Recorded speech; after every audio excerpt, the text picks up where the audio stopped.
കഴിഞ്ഞ 2-3-4 ആഴ്ചകളായിട്ട് ജന്തർ മന്ദറിൽ നമ്മുടെ CJPയുടെ നേതൃത്വത്തിൽ വലിയ പ്രൊട്ടസ്റ്റ് നടന്നുകൊണ്ടിരിക്കുകയാണ്. അപ്പോൾ സോനം വാങ്ചുക്കിൻ്റെ നേതൃത്വത്തിൽ നിരാഹാര സമരമാണ് നടന്നിട്ടുണ്ടായിരുന്നത്. അങ്ങനെ 3 ആഴ്ചയോളം നിരാഹാര സത്യാഗ്രഹം കടന്നു. പക്ഷേ ആളുകൾ തിരിഞ്ഞു നോക്കുന്നില്ല, കേന്ദ്ര സർക്കാർ പ്രതികരിക്കാൻ പോലും നോക്കുന്നില്ല, ഒന്ന് മൈൻഡ് ആക്കിയിട്ട് എന്താണ് റീസൺ എന്ന് പോലും ചോദിക്കുന്നില്ല. അവർ കിടക്കുകയാണെങ്കിൽ കിടക്കട്ടെ, കുറച്ച് കഴിഞ്ഞാൽ മൈൻഡ് ആക്കാതെ കുറച്ച് കഴിഞ്ഞ് എണീറ്റ് പോയിക്കോളും എന്നുള്ള ആ ഒരു ധാരണയിലാണ് കഴിഞ്ഞ 3 ആഴ്ചയായി നിന്നത്. അങ്ങനെ അദ്ദേഹം നിരാഹാരം അവസാനിപ്പിച്ചില്ല. അദ്ദേഹത്തിൻ്റെ ആരോഗ്യസ്ഥിതി വളരെ മോശമായി. അതിന് പെട്ടെന്ന് തന്നെ ഡൽഹി പോലീസിൻ്റെ സഹായത്തോടു കൂടി അദ്ദേഹത്തെ പിടിച്ച്, പട്ടാളത്തിൻ്റെ സഹായത്തോടെ പിടിച്ച് നേരെ ആശുപത്രിയിലേക്ക് പിടിച്ച് വലിച്ച് അയച്ച് കൊണ്ടുപോവാണ്. അതോടുകൂടി ഈ CJP എന്ന് പറയുന്ന രാഷ്ട്രീയ പാർട്ടി എന്ന് പറയാൻ പറ്റില്ല, ആ ഒരു സംവിധാനത്തിൻ്റെ പ്രൊട്ടസ്റ്റിൻ്റെ വേവും ലെങ്ത്തും ഇതൊക്കെ മാറാൻ തുടങ്ങി. രാജ്യത്തിലെ ഒരുപാട് ജനങ്ങൾ, അതിൽ യൂത്ത് മാത്രമല്ല, ഒരുപാട് ആക്ടിവിസ്റ്റുകൾ ഇതിൽ, ഇപ്പോൾ രഞ്ജിനി ഹരിദാസ്, നമ്മുടെ കേരളത്തിലുള്ള രഞ്ജിനി ഹരിദാസ് പങ്കെടുത്തിട്ടുണ്ടായിരുന്നു. അതുപോലെ പ്രകാശ് രാജ്, ഈ സമരത്തിൻ്റെ തുടക്കം മുതൽ പ്രകാശ് രാജ് വിദ്യാർത്ഥികളുടെ ഒപ്പം മുന്നോട്ട് വന്നിട്ടുണ്ടായിരുന്നു. അതുപോലെ ഒരുപാട് ഹിന്ദി സിനിമ രംഗത്തുള്ള ചില ആളുകളൊക്കെ വന്നിട്ടുണ്ടായിരുന്നു. അതുപോലെ മലയാള സിനിമ ഇതിലുള്ള പല ആളുകളൊക്കെ ഇങ്ങനെ അങ്ങോട്ടും ഇങ്ങോട്ടും ഐക്യദാർഢ്യം പ്രഖ്യാപിച്ചുകൊണ്ട് ടൊവിനോ തോമസ് അടക്കമുള്ള ആളുകളൊക്കെ വന്നിട്ടുണ്ടായിരുന്നു. എനിവേ, ഇവർ ഡിമാൻഡ് ചെയ്യുന്ന ഏറ്റവും പ്രധാനപ്പെട്ട ഒരു കാര്യം അക്കൗണ്ടബിലിറ്റിയാണ്. നമ്മുടെ രാജ്യത്ത് നടക്കുന്ന ഓരോ കാര്യത്തിനും അക്കൗണ്ടബിലിറ്റി ഇല്ലാത്ത ഒരു സാഹചര്യത്തിലൂടെയാണ് മുന്നോട്ട് പോകുന്നത്. അപ്പോൾ ഇവിടെ അക്കൗണ്ടബിലിറ്റി ഏറ്റെടുക്കാൻ തുടങ്ങുമ്പോൾ ആദ്യമായിട്ട് അക്കൗണ്ടബിലിറ്റി ആവശ്യപ്പെടുന്നത് ധർമ്മേന്ദ്ര പ്രധാനാണ്. അതായത് നമ്മുടെ രാജ്യത്തുള്ള എക്സാമുകൾ കംപ്ലീറ്റ് ക്യാൻസൽ ആയിക്കൊണ്ടിരിക്കുക. ഇപ്പോൾ നീറ്റ് എക്സാം ഒരു തവണയല്ല, 2 തവണയല്ല, 3-4 തവണ നീറ്റ് എക്സാം ക്യാൻസൽ ചെയ്യപ്പെടുകയാണ്. അതിനു വേണ്ടി രാപ്പകലില്ലാതെ അധ്വാനിക്കുന്ന ഒരു ആസ്പിരൻറ്റിൻ്റെ അവസ്ഥ അത് നമുക്ക് സങ്കല്പിക്കാൻ പോലും കഴിയില്ല.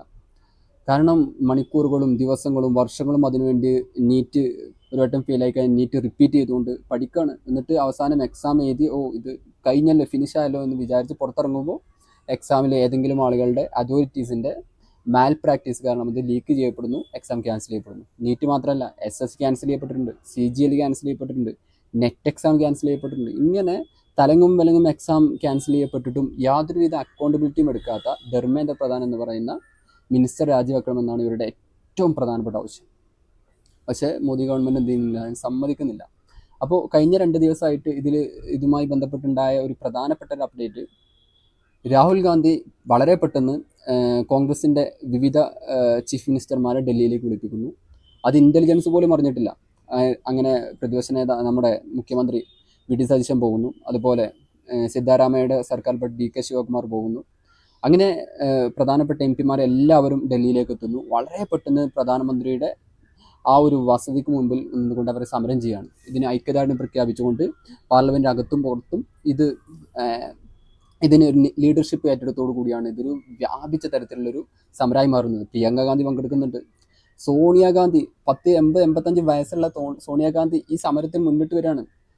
അതുപോലെ ഖാർഗെ, കോൺഗ്രസിൻ്റെ പ്രസിഡന്റ്, 85-90 വയസ്സായിട്ടുണ്ട്. അയാൾ മുന്നിട്ട് വന്ന് അവിടെ വന്നിരുന്ന് സമരം ചെയ്യാണ്. അപ്പോൾ ചുരുക്കത്തിൽ നമ്മുടെ രാജ്യത്തിലെ ജനങ്ങൾ ഈ ഒരു സർക്കാരിൽ വളരെയധികം അവരുടെ ഡിസപ്പോയിൻമെൻറ്റ് രേഖപ്പെടുത്തി കഴിഞ്ഞിട്ടുണ്ട്. ഇതിൽ ആർക്കാണ് അക്കൗണ്ടബിലിറ്റി ഉള്ളത്? ധർമ്മേന്ദ്ര പ്രധാൻ രാജിവെക്കുന്നില്ല. ഇനി ധർമ്മേന്ദ്ര പ്രധാൻ കഴിഞ്ഞാൽ ഈ മിനിസ്ട്രിയിലുള്ള ഓരോ ആളുകളുടെയും അവരുടെ പെർഫോമൻസ് ഇൻഡെക്സ് ഒന്ന് പരിശോധിച്ച് നോക്കിയാൽ ഒരാൾക്കും അക്കൗണ്ടബിലിറ്റി ഇല്ല എന്ന് മാത്രമല്ല, അവിടെ ഒന്നും ഇരിക്കാൻ യോഗ്യതയില്ലാത്ത കുറേ ആളുകളാണ് നമ്മുടെ രാജ്യം ഭരിച്ചുകൊണ്ടിരിക്കുന്നത്. നിങ്ങളൊന്ന് ആലോചിച്ച്, ധർമ്മേന്ദ്ര പ്രധാൻ ഏതായാലും രാജിവെക്കുന്നില്ല. ഇനി കുറച്ച് നിതിൻ ഗഡ്കരി ആളുകൾ ക്വസ്റ്റ്യൻ ചെയ്യാൻ തുടങ്ങും. കാരണം E20 പെട്രോൾ അടിച്ചുകൊണ്ട് നമ്മുടെ രാജ്യത്തുള്ള മിക്ക വാഹനങ്ങളുടെയും മൈലേജ് പ്രശ്നം എല്ലാ ആളുകളെയും ബാധിക്കുന്നതാണ്. പാലങ്ങൾ ഉദ്ഘാടനം ചെയ്ത് കഴിഞ്ഞ് റീൽസ് ഇട്ട് സോഷ്യൽ മീഡിയ സർക്കുലേറ്റ് ചെയ്ത് കഴിഞ്ഞ് മാസങ്ങൾ കഴിഞ്ഞാൽ ഇടിഞ്ഞു പൊളിഞ്ഞ് പണ്ടാറടങ്ങി പോവാണ്. ഇപ്പോൾ നമ്മുടെ നാട്ടിൽ തന്നെ നാഷണൽ ഹൈവേ എത്ര സ്ഥലങ്ങളിലാണ് പൊളിഞ്ഞു പോയത്. അപ്പോൾ അതിലൊക്കെ വ്യാപകമായ കറപ്ഷൻ വരുത്തുന്നുണ്ട്. അതുപോലെ E20 എത്തനോൾ കലർത്തിയ എത്തനോൾ ബെൻഡിങ് പെട്രോളിലൊക്കെ അദ്ദേഹത്തിൻ്റെ മക്കളുടെ ബിസിനസ് നന്നാവുന്നു എന്നതിനപ്പുറം നമുക്ക് യാതൊരു ഉപകാരവും ജനങ്ങൾക്ക് കിട്ടുന്നില്ല. ഇപ്പോൾ അന്താരാഷ്ട്ര മാർക്കറ്റിൽ പെട്രോളിൻ്റെയും ഇതിൻ്റെയൊക്കെ വില കുറഞ്ഞാൽ നമ്മുടെ ഇവിടെ കുറയുന്നില്ല. അവിടെ വില കൂടി കഴിഞ്ഞാൽ നമ്മുടെ പെട്രോളും ഡീസലിനും വില കൂടിക്കൊണ്ടിരിക്കുകയാണ്. അപ്പോൾ ഇങ്ങനെ ജനങ്ങളെ കൊള്ളയടിച്ചുകൊണ്ടിരിക്കുന്ന ഒരു സർക്കാരാണ് നിതിൻ ഗഡ്കരി. ഇനി നമ്മുടെ രാജ്യത്തിൻ്റെ സാമ്പത്തിക അവസ്ഥ, അൺഎംപ്ലോയ്മെൻറ്റ് റേറ്റ് വളരെ പീക്കിലാണ്. ജനങ്ങൾക്ക് ജോലി കിട്ടുന്നില്ല. പഠിക്കുന്ന സംവിധാനത്തിന് ഫെസിലിറ്റികളില്ല. GST വരുമാനത്തിൻ്റെ പേരിൽ നോർത്തും സൗത്തും ഹൈലി ഡിവൈഡഡ് ആണ്. ഇങ്ങനെയൊക്കെയുള്ള സിസ്റ്റം കൊണ്ടുവന്ന നിർമ്മല സീതാരാമന് നമ്മുടെ ധനകാര്യമന്ത്രിക്കാട് ഇരിക്കാൻ യോഗ്യത ഉണ്ടോ? അതുമില്ല. പിന്നുള്ളത് ആർക്കാണോ ഇരിക്കാൻ യോഗ്യതയുള്ള, പിന്നെ കണ്ണിൽ ലേസർ അടുപ്പിച്ച് നടക്കുന്ന വിദേശകാര്യമന്ത്രിക്കാണോ? ഇസ്രായേലും അതുപോലെ ട്രംപും എത്ര തവണയാണ് നമ്മുടെ രാജ്യത്തെ ബ്ലെയിം ചെയ്തത്? എത്ര തവണയാണ് നമ്മുടെ രാജ്യത്തിൻ്റെ ആ ഒരു കരിഷ്മ തകർത്ത് കളഞ്ഞത്? ആർക്കും മിണ്ടാട്ടല്ല. നമ്മുടെ നാവികർ ഇറാൻ ഇസ്രായേൽ വാറുമായി ബന്ധപ്പെട്ട് കൊല്ലപ്പെട്ടിട്ടുണ്ട്.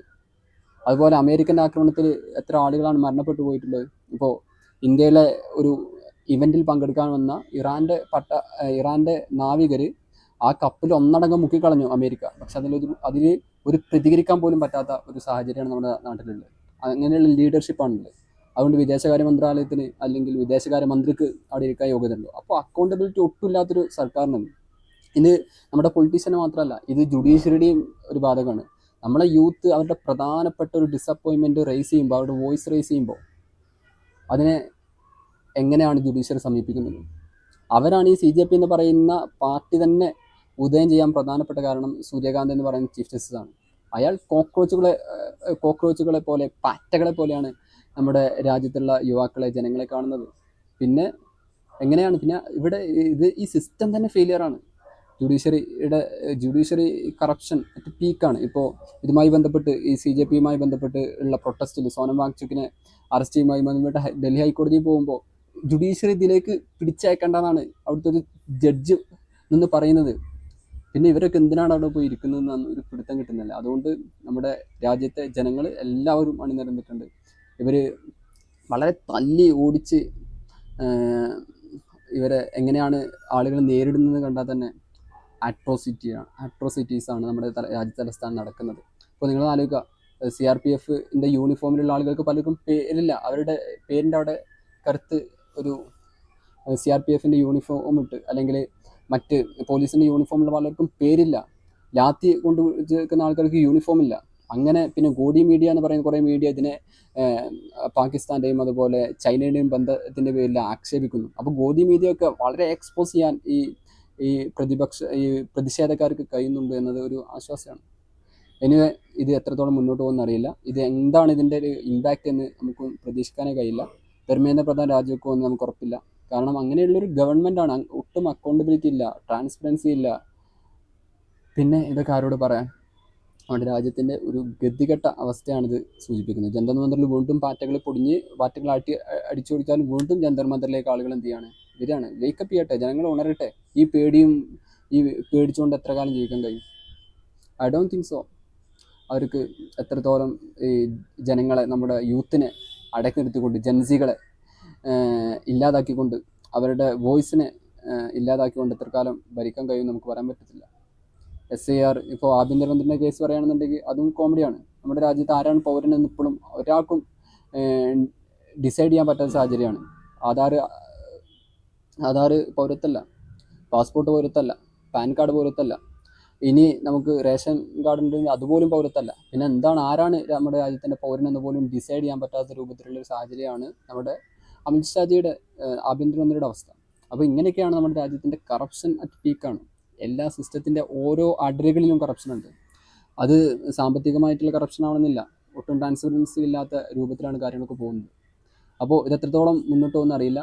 എനിവേ, ജന്തർ മന്ദറിലും അതുപോലെ ഡൽഹിയിലും രാപ്പകലില്ലാതെ പ്രൊട്ടസ്റ്റ് ചെയ്യുന്ന എല്ലാ CJP പ്രവർത്തകർക്കും ഒരു ഐക്യദാർഢ്യം മാത്രമാണ് നമുക്ക് പ്രഖ്യാപിക്കാൻ കഴിയുള്ളൂ.